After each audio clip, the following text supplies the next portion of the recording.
What is GERD gastro oesophageal reflux disease అంటే ఏంటి?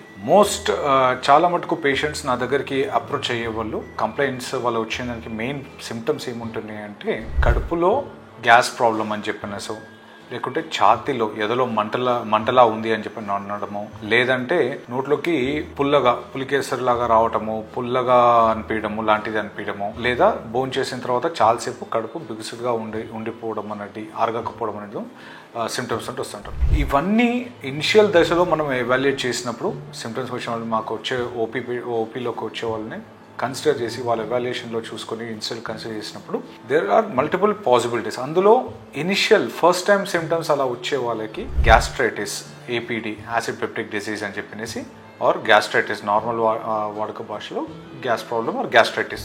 దీంట్లో స్టమక్ ఇరిటేట్ అవుతుంది యాసిడ్ కంటెంట్తో. మినిమం ప్రొడక్షన్ కంటే ఎక్సెస్ ప్రొడక్షన్ అవుతుంది. యాసిడ్ ప్రొడక్షన్ ఇంక్రీజ్ చేసే ఫుడ్ తినడం వల్ల కావచ్చు, టైంకి భోజనం చేయకపోవడం వల్ల కావచ్చు, లేదా స్టమక్లోంచి త్వరగా డైజెస్ట్ కాకుండా ఎక్కువసేపు స్టమక్లో ఫుడ్ ఉండడం వల్ల ఉండొచ్చు, లేదా ఒత్తిడి స్ట్రెస్ఫుల్ యాక్టివిటీస్ చేయడం వల్ల ఉండొచ్చు.